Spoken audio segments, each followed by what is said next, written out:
ወምዝ ነሶ ጲላጦስ ለኢየሱስ ወቀሰፎ ጲላጦስ ኢየሱስን ይዞ ገረፈው ይላል።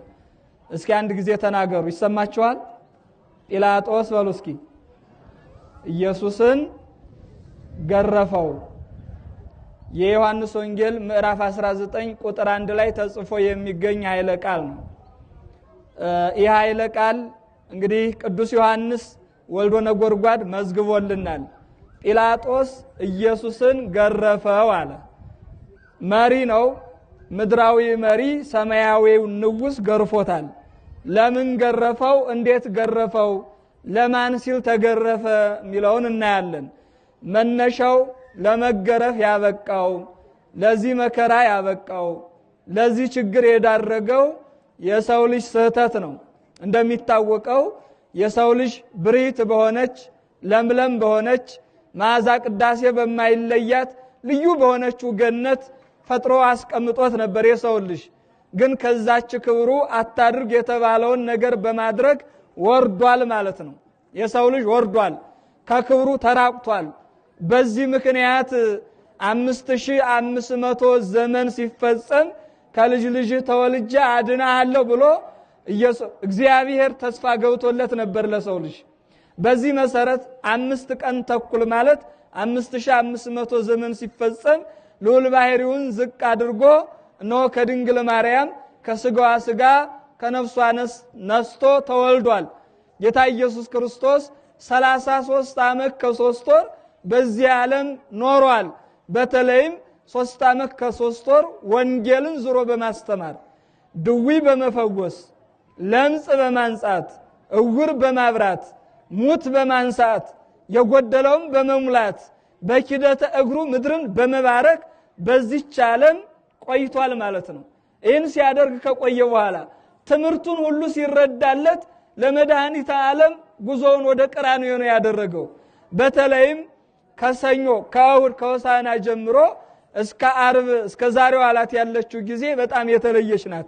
በሆሳዕና እንደሚታወቀው ሕፃናቱም አረጋውያኑም ሁሉም ተሰብስቦ ሆሳዕና በአርያም እያሉ ያመሰገኑበት ነው።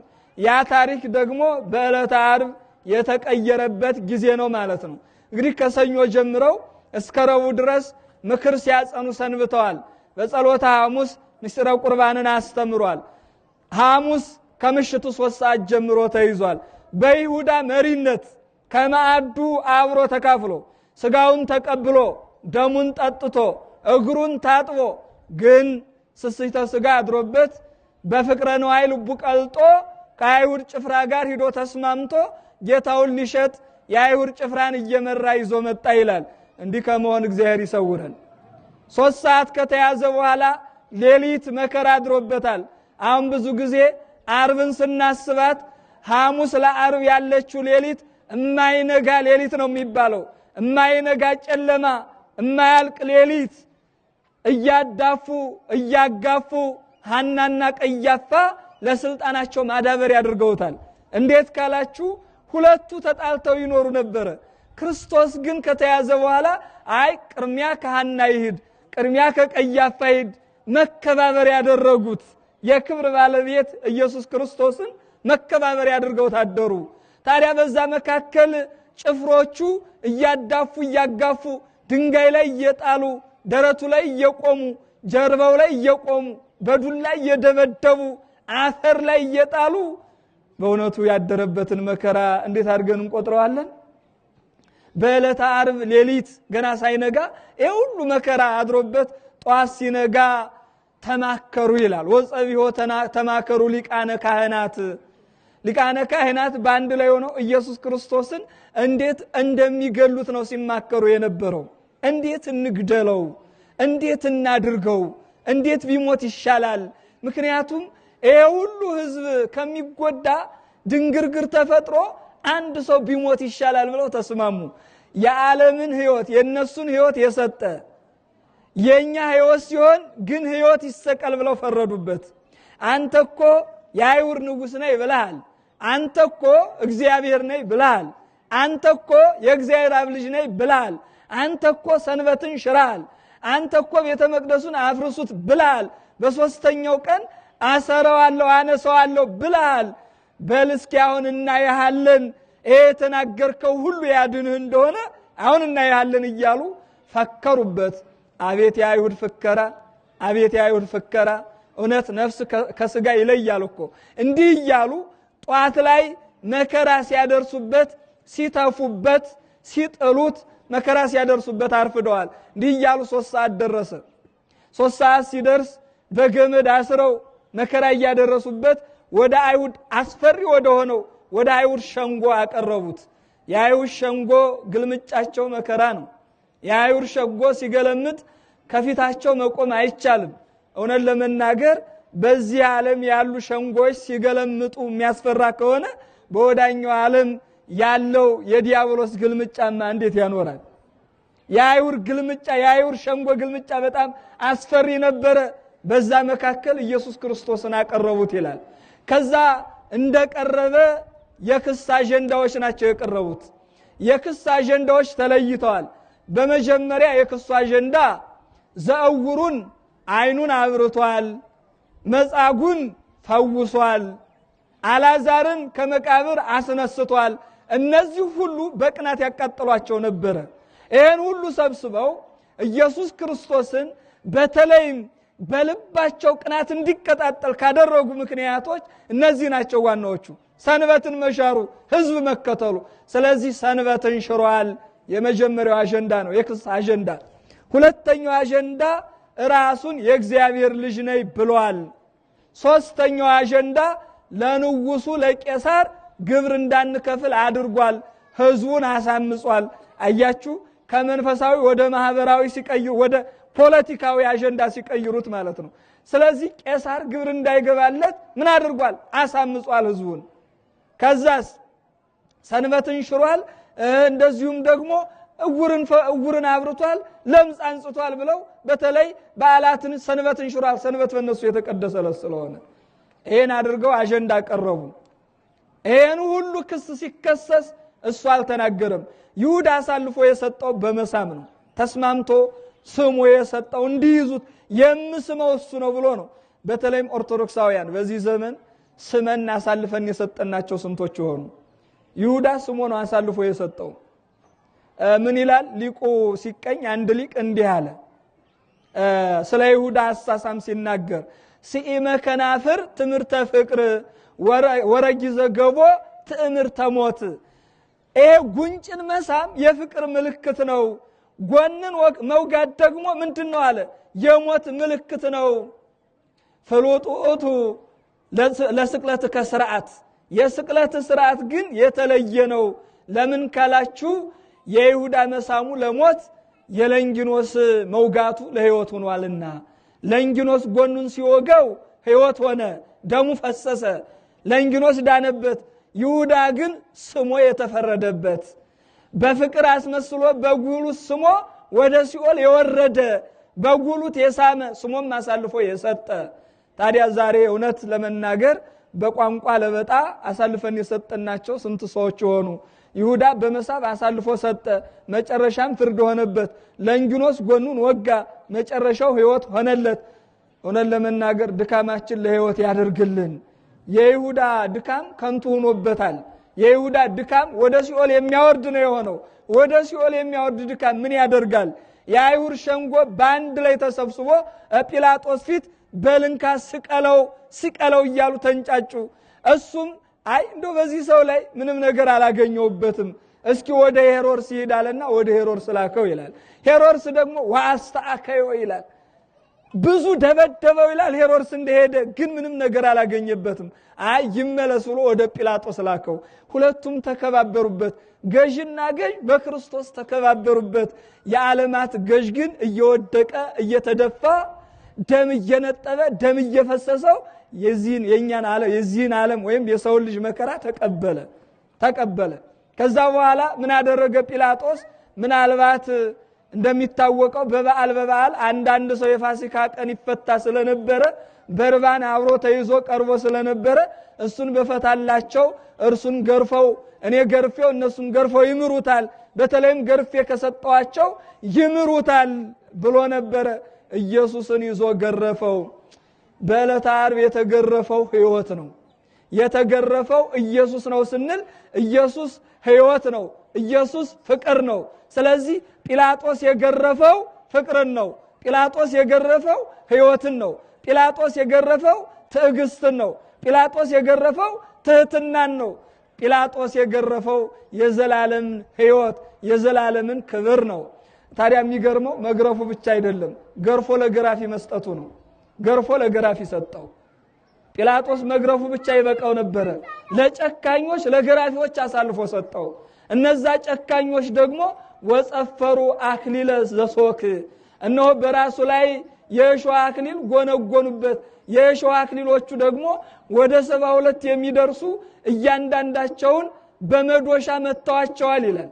እያንዳንዳቸውን ስጋውን እየበጠቁ የሚጥሉ ናቸው እነዚህ ችንካሮች። ከራሱ ላይ የተቀዳጀው የእሾህ አክሊል እንዴት ይቻላል? ፍጡር አንዷን እንኳን መሸከም አይችልም። ድርሳነ ማህየው ይገልጸዋል። ይሄን ፍጡር አንዷን እንኳን መሸከም አይችልም። ይሄን መከራ ደረሱበት። ታዲያ አንድ ጨዋታ ፈጠሩ እዛው ላይ ይላል። ገበጣ ማሱና ጠጠሮች አራት ጠጠሮች አድርገው ያን እየተጫወቱ ጨዋታውን አደመቁት ይላል።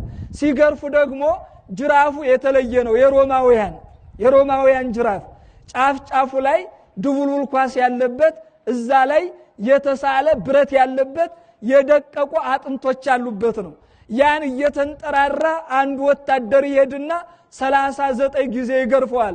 በጣም የሚገርመው እነዚህ የተሳሎቹ ብረቶች ኳሱ ላይ ያሉት ቀጥታ ስጋው ላይ ሲያርፉ መገረፉ ብቻ ሳይሆን ስጋውን ቡጭቅ አድርገው የሚያነሱ ናቸው። ይኸውላችሁ ወጣት የተከፈለልን ዋጋ ይሄ ነው። እያንዳንዱ ግርፋቱ ለኛ ሕይወት ነበረ። እያንዳንዱ እሾህ አክሊል ሲቀዳጅ ያ የኛ ሕይወት ነበረ። ይሄ ብቻ አይደለም። እነዛ ገበጣ ተጫዋቾቹ ይሄ ሲደክመው ተራርፈው ይሄዱና 6666 ግርፋት ገረፉት። በዚህ መከራ እኛውን ለመናገር አንድ ጥፊ እንችላለን? አንድ የሱን መከራ አንድ የሱን ግርፋት እንችላለን? እንዴት ብሎ ለዚህ ነው ቅዱስ ዮሐንስ በክይዎ ለታፈቅርዎ የምትወዱት አልቅሱለት አለ። እንዴት ነው የምናለቅስለት? ስለኛ የተገረፈ የኛን ግርፋት የተሸከመ የኛን ሞት የተሸከመ የኛን መራራ ሞት እሱ የጠጣ እንዲህ አይነት አምላክ ነው በዕለተ ዓርብ የምናስበው። ቤተክርስቲያኗ ምንጊዜም ዓርብን ታስባለች ማለት ነው። ወደ 6 ሰዓት ደረሰ። አሁን ያን እርጥብ መስቀል አሸክመው ወደ ቀራንዮ ወሰዱት ይላል። ቀራንዮ ላይ ሲደርስ በልብሱ ላይ ያቺ አብራ ባደገችው ቀሚሱ ላይ ዕጣ ተጣጣሉ። ሌሎቹን ግን ተካፈሏቸው ይላል። ቀይ ከለሜዳ አልብሰው እነሆ ንጉሥ ነህ እያሉ እየዘበቱ ይደበድቡት ነበረ። ሲደበድቡ ደግሞ ዝም ብሎ አይደለም። እንደው አንድ ወጣት ያጣና የሚባል አለ። አንዱን ቢገምሰው ደሙ ይፈሳል። የነሱ ግን የተለየ ነው። በግንድና በግንድ መካከል አስረው ጉንብስ ቀና እንዳይል ዘንበል አድርገው እዛ ላይ ነበር ሲደበድቡት የዋሉት። ይሄን መከራ አይታችሁታል? መስቀሉን እርጥቡን መስቀል ተሸክሞ ሲሄድ አንዱ ወደፊት ይጎትተዋል በገመድ፣ ሌላው ወደ ኋላ ይጎትተዋል። ፈጥኖ ወደፊት ሲደፋ ምን ትፈጥናለህ ብሎ የኋላው መጥቶ ይረግጠዋል። ወደ ኋላ ሲወርቅ የፊተኛው ይመጣና ደረቱን ይረግጠዋል። የዋጋ ነው የተከፈለለ ወጣት። ስለዚህ ይሄን አምላክ መስቀሉን ማሰብ ተሰቃዩን ማሰብ ነው መስቀሉን ማሰብ። ስለዚህ እንዴት መከራውን እናስበዋለን? ይሄ የፈሰሰ ደም የኛ ሕይወት ነው። ይሄ የተቆረሰ ስጋ የኛ ሕይወት ነው። ዕለተ ዓርብን መከራውን ስናስብ ምን ጊዜም ቢሆን የዲያብሎስ መከራ ለኛ ሕይወት ለክርስቶስ ለራሱ መከራ፣ ይሄን መከራ ተሸክሞ የኛን ኃጢያት አቀለጠልን መስቀል ላይ ማለት ነው። ታዲያ 6 ሰዓት ላይ ቀራንዮ በመስቀል ሳዶር፣ አላዶር፣ ዴናት፣ አዴራ፣ ሮዳስ በተባሉ በ5 ቅንዋት ቸነከሩት ይላል። ያን ጊዜ 7 ተአምራት ተደርገዋል። በተለይም እዚህ ላይ ሲደርስ የጲላጦስ ሚስት አብሮ ቅላ ይላታል። ጌታችን ኢየሱስ ክርስቶስ ያ ውበት የነበረው አካሉ በደም ተሸፍኗል። አይኑን ሸፍኖታል፣ ጋርዶታል። ግርግር በዛ ምንድነው ብላ ስትወጣ ኢየሱስ ክርስቶስ መስቀል ይዞ ወድቋል። ማንም የሚያነሳው የለም። በዚህ ዘመን መስቀል ይዘ ስትደፋ ማን ያነሳል? ማን ያነሳል? ጲላጦስ ገርፎ ለገራፊ እንደሰጠው ሰድቦ ለሰዳፊ ገሎ ለገዳይ የሚሰጥ ዓለም እኮ ነው ያለንበት። ገርፎ ለገራፊ የሚሰጥ ሰርፎ ለሰዳፊ የሚሰጥ አሳልፎ የሚሰጥ ወንድሙን ገርፎ ለገራፊ የሚሰጥ አስቡት። ከዛ በኋላ ከቁም ሳጥን ምንም ተለብሶ የማያውቅ ጨርቅ አውጥታ ፊቱን አበሰችለት ይላል። እኛ አሁን የክርስቶስን ቁስል በምንድን ነው የምናብስለት? በምንድን ነው የምናብሰው? በምንድን ነው የምናብሰው? በምንድን ነው የምናስበውስ? ወደውኑ መልክዓ ክርስቶስ ጨርቋ ላይ ተስሎ ተገኘ ይላል። ለመጀመሪያ ጊዜ መልክዓ ክርስቶስ ስዕሉ የተሰጣት ለአብሮቅላ ለጲላጦስ ሚስት ነው። ለእኛም በረከቱን ያሳትፈን። ከበረከቱ ተሳተፈች አብሮቅላ ማለት ነው። ሂዳ ሳትፈራ የአይሁድ ሸንጓል ሰራዊቱ አሉ፣ ጎመድ ይዘዋል፣ ጅራፍ ይዘዋል። ይህን አቋርጣ ሂዳ ነው ፊቱን ያበሰችለት። ዛሬስ እኛ ዓለምን እንዴት አድርገን ነው ሱሱን እንዴት አድርገን ነው አቋርጠን የምንሄደው? ስግብግብነቱን እንዴት አድርገን ነው አቋርጠን የምንመጣው? ለኔ ማለቱን የኔ ይቅደም ማለቱን እንዴት አድርገን አቋርጠን እንመጣለን? ወጣት ይሄ በተለይ ለኔ የሚያሰኘን በዓለሙ ይሁዳ የዘራው ስስቱን እንዴት አድርገን አቋርጠን እንመጣለን? ያን አቋርጠን ስንመጣ መልክዓ ክርስቶስ እናገኘዋለን። አለበለዚያማ እንዴት አድርገን በረከቱን እንሳተፋለን? ሰቀሉት ቀራንዮ ላይ ወስደው በግራና በቀኝ ፈያታዊ ዘየማንና ፈያታዊ ዘጸቃምን አድርገው ማለት ነው። ለምን ቢሉ ንጹህ ስለሆነ ተወለቆ ምስለ ጉያን ያለው ትንቢታዊ ቃል ይደርስ ዘንድ ከሽፍቶች ጋር አብረው ቆጥረው ይሄ ምንድነው ሽፍታ? ይሄ ምንድነው ሽፍታ? መካከል ያለውስ ወንበዴ። ክርስቶስ ስለኛ ወንበዴ ሆኖ ተቆጠረ ማለት ነው። ስለኛ እኮ ነው በደል ሳይኖርበት ወንበዴ ያሉት። ለምን? ለማሳሳት። አንድም አነገስን ለማለት ግራ ቀኝ እነሆ በግራ በቀኝ ግራዝማሽ ቀኛዝማሽ ሾምን ለማለት ለጉሉት ማለት ነው። ለጉሉት። ታዲያ ከዚህ በኋላ በተለይ ፈያታዊ ዘየማን አንድ ነገር ተጠቀመ። ሰማይ ላይ ከዋክብት ሲረግፉ፣ ሰማይ ሲጨልም፣ ፀሐይ ስትጨልም፣ እነሆ ጨረቃ ደም ስትሆን፣ መቃብራት ሲፈተቱ፣ የቤተ መቅደስ መጋረጃ ለሁለት ሲከፈል፣ ሙታን ሲነሱ፣ አይባን ሲፈተቱ ይህን ተአምራት አየ። በሰማይ 3 በምድር 4 ተአምራት። ይህን አይቶ ተዘከረኒ እግዚኦ አመ ትመጽእ በመንግሥትከ አለ። እስኪ ሁላችሁም ተናገሩ አቤቱ በሉ እስኪ። ዳግም ስትመጣ አስበን። ይህን ተናገረ መስቀል ላይ አብሮ ሲሳደብ ነበረ። አይሁድ መስቀሉ ስር ሆነው ለይረድከ መስቀሉ ንራዮን መንቦቱ፣ እስኪ ከመስቀሉ ይውረድ እስኪ እንየው ኤልያስ ያድነው እያሉ ይዘብቱበታል። ፈያታዊ ዘየማንና ፈያታዊ ዘጸጋም በግራ በቀኝ ያሙታል፣ ይሰርቡታል፣ ይሸሞጥጡታል። ከታች ቤተ አይሁድ ይሰርቡታል። በዛ መካከል ግን ዮሐንስና ድንግል ማርያም ተንበርክከው ያለቅሳሉ። ዛሬ ዮሐንስን የመሰለ ማን ነው? ዛሬ ድንግል ማርያምን የመሰለ ማን ነው? ድንግል ማርያም መስቀል ስር ሆና እነሆ አንተን እኮ በዚህ መልኩ አይደለም ማውቅህ፣ ዛሬ ግን በደም ተሞሸርክ፣ ዛሬ ግን መስቀል ላይ ተሞሸርክ፣ ዛሬ ግን ደም ፈሰሰ፣ ዛሬ ግን መልክ ጠፋ፣ አንተ ውብ የሆንከው ልጄ በዚህ መልኩ እኮ አልጠብቅህም ነበረ፣ አብሬ እንድወጣ እኮ ነበር የምፈልገው እያለች ታለቅሳለች። የድንግል ማርያምን ልቅሶ ዛሬ ማን ይሸከመዋል? የድንግል ማርያምን ሐዘን እንዴት አድርገን እናስበዋለን? እሷ ብቻና ልጇ ናቸው የሚያውቁት። ልጇ ኢየሱስ ክርስቶስ መስቀል ላይ ነው። በዛን ሰዓት ይህን ተአምራት ሲያይ ፈያታዊ ዘየማን እነሆ እባክህ ዳግም ስትመጣ አስበኝ አለ። ለራሱ ያውቅ ለማይ ቅቤ ለመነ ለዋይ እንዲሉ ለራሱ እንዲህ ተሰቅሎ ይጨነቃል። አንተ ደግሞ ማረ እያልክ እሱን ትለምነዋለህ አለ ዳክርስ። አንተ እኛስ ቀምተን ቋንጃ ቆርጠን ደም አፍሰን ሰርቀን እነሆ ዘርፈን ድሃ ገለን ስንኖር ለነሰ ዘበርቱ ረከበን፣ ለእኛስ እንደሚገባ አገኘን። እሱ ግን ንጹሐ ባህሪ ሲሆን ተሰቀለ። ፈጣሪን አትፈረውምን አለው። በዚህን ጊዜ ነው እነሆ ጽርሐ አርያም እንደተከፈተ ሆኖ ታየው ይላል። ደመ ማኅተሙን አትሞ ሰጠው። ያን ጊዜ አንተ ተቀድሞ ለአዳም በወያ ውስተ ገነት የተባለው ትንቢታዊ ቃል ደርሶለት አዳምን ቀርሞ ገነት ገባ ይላል። እግዚአብሔርን አመስግኑት። ኧረ በደንብ አመስግኑት እግዚአብሔርን። ፈያታዊ ዘየማን ወደ ገነት ገባ።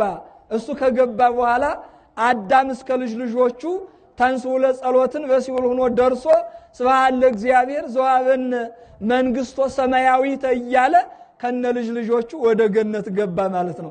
ስለዚህ ከሲኦል ወደ ገነት፣ ከሞት ወደ ሕይወት፣ ከጨለማ ወደ ብርሃን የተሸጋገርንባት እምርት ዕለት የምትባል ዕለተ ምርያ የምትባል ዕለተ መድኃኒት የምትባል ዕለተ ዓርብ ዛሬ ናት ማለት ነው።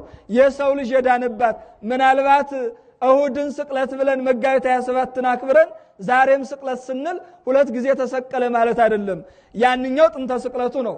ይሄንኛው ደግሞ በዲሜጥሮስ ባሕረ ሐሳብ ተቀምሮ የወጣ አባቶቻችን በያርግ በይወርድ ያወጡት በዓላችን ነው ማለት ነው። በዚህ መልኩ ነው የምናከብረው። ስለዚህ መስቀል ላይ የተናገራቸውን ቃላት እያሰብን ይቅርታን እያሰብን ትዕግስትን እያሰብን እንዲሁም ደግሞ የተቀበለውን መከራ የጠጣውን ሐሞት እያሰብን ሁላችንም በመተሳሰብ በፍቅር በይቅርታ መኖር ያስፈልጋል ማለት ነው። ኦርቶዶክሳውያን በተለይም በዚህ ዘመን እንደምታውቁት መተሳሰብ የጠፋበት አንዱ አንዱን የሚበላበት አንዱ አንዱን የሚገልበት እንደ ጲላጦስ ጌታውን የሚገርፍበት ዘመን ነው።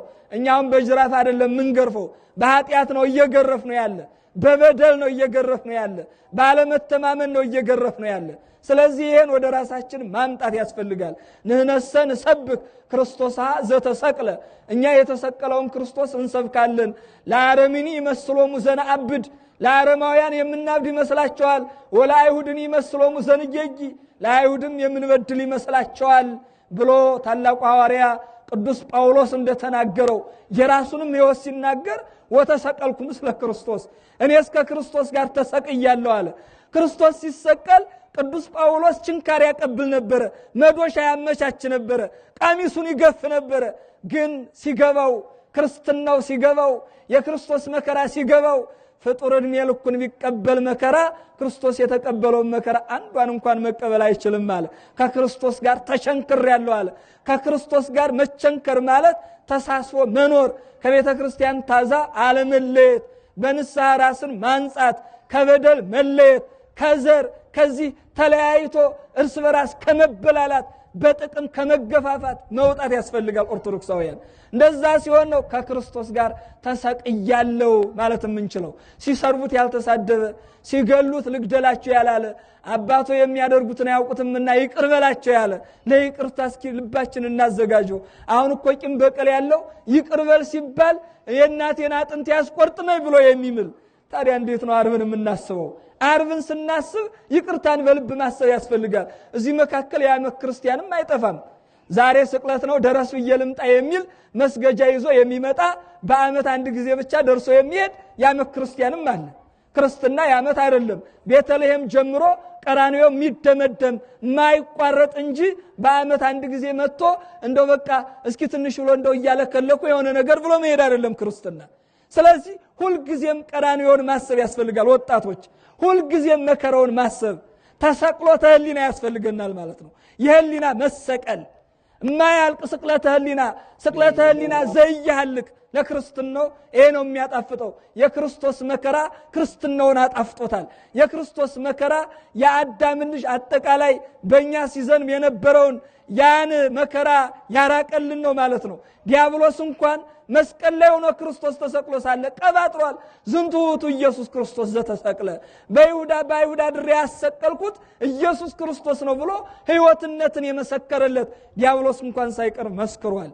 ስለዚህ ሁላችንም መኑ ውእቱ ዝንቱ ሥጋ ለቢሶ ሌተኖአን እያለ የመሰከረው ሥጋ ለብሶ ድል የነሳ ይሄ ማን ነው አለ። ሥጋ ለብሶ ኃጢአታችንን በመስቀል ላይ ያቀለጠ የድንግል ማርያም ልጅ ኢየሱስ ክርስቶስ የሁላችንንም ኃጢአት ያቅልጥልን፣ በደላችን ያስወግድልን።